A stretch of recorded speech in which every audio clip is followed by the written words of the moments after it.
Je regarde la rivière, bah oui, c'est le moment d'y aller, hein, du côté de New York, voilà, tranquillement, à vos frais. Non, à nos frais, l'US Open. Avec la première surprise ce soir, la première plutôt performance à New York, la performance française pour Benoît Paire, qui a éliminé Kei Nishikori, le japonais, était finaliste l'an dernier, une victoire en 5 manches. Alors la victoire de Paire, est-ce que c'est un exploit? Nous allons tout de suite sur le cours central de l'équipe du soir y retrouver Benoît Mélin. Benoît? Ça va les touristes? Bah ça va, ouais. Hein? Ouais. Bien reposé? Oui, plutôt Hein? bien, oui. Tanné à souhait? Ah bah, il y a qu'à regarder leur nez, là. Regarde, on est tellement bronzé qu'on dirait qu'il est tombé dans un pot de Nutella, celui-là. Sans rien. Hein? Mais tant mieux à l'arrière. Hein. Oh, comme ça, on peut y aller direct. Vous êtes prêts? Ouais. Qui ne saute pas n'est pas français. Hey, qui ne saute? Ben quoi, vous avez chopé une flébite en vacances ou bien? Ah, il saute pas, là. Oh, y a rien du tout, là.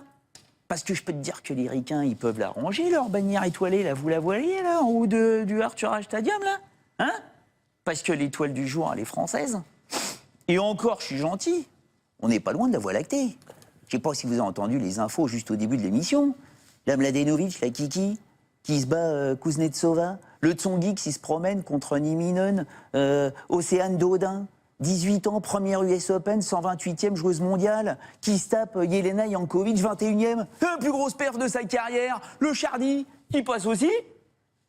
Et le Benoît Paire, les talons d'Avignon, le tout fou, le sanguin, qui nous Fukushima Nishikori, finaliste de l'US Open l'an dernier, 4e joueur mondial.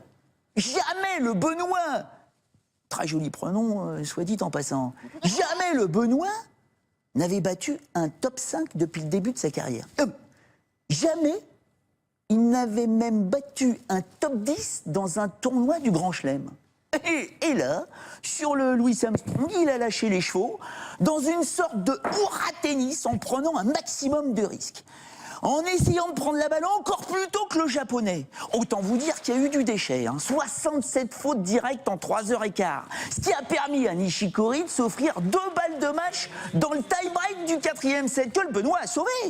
Parce que le Français a toujours continué à avancer, à prendre le filet d'assaut, 46 fois au filet. Rajoutez à ça 64 coups gagnants. Certains ont même laissé le nippon sans réaction, là, comme ça, là, pop. Plus 21 aces. Et une envie de renaître au haut niveau à se péter les cordes vocales. Résultat, Paire gagne. Cocorico. Je vous rappelle que le garçon était 143e joueur mondial en février dernier, à cause d'un genou qui lui a pourri la saison 2014. D'accord? Depuis, il a gagné un titre sur le circuit ITF. Bon, ça vous parle pas. C'est la D3. Pour les photos, voilà, c'est la D3. Un titre.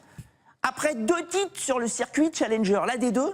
Et son premier titre ATP sur le circuit principal, fin juillet, sur la terre battue suédoise à Båstad. Et hop, 100 places de gagné. 41e mondial. Et Nishikori aujourd'hui, pour s'ouvrir le tableau, ou perso, je le vois bien aller en 8e de finale contre Tsongix, ce qui nous ferait un Français assuré en quart de finale.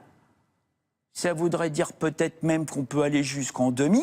Hein? Pourquoi pas? Oh là. Bah, les loulous, je vous rappelle qu'on se retrouverait pour la 3e fois consécutivement cette année avec un Français en demi-finale d'un tournoi du Grand Chelem, après Tsongix à Roland-Garros et Gasquet à Wimbledon. C'est pas du tout impossible. D'accord, les loulous? Okay.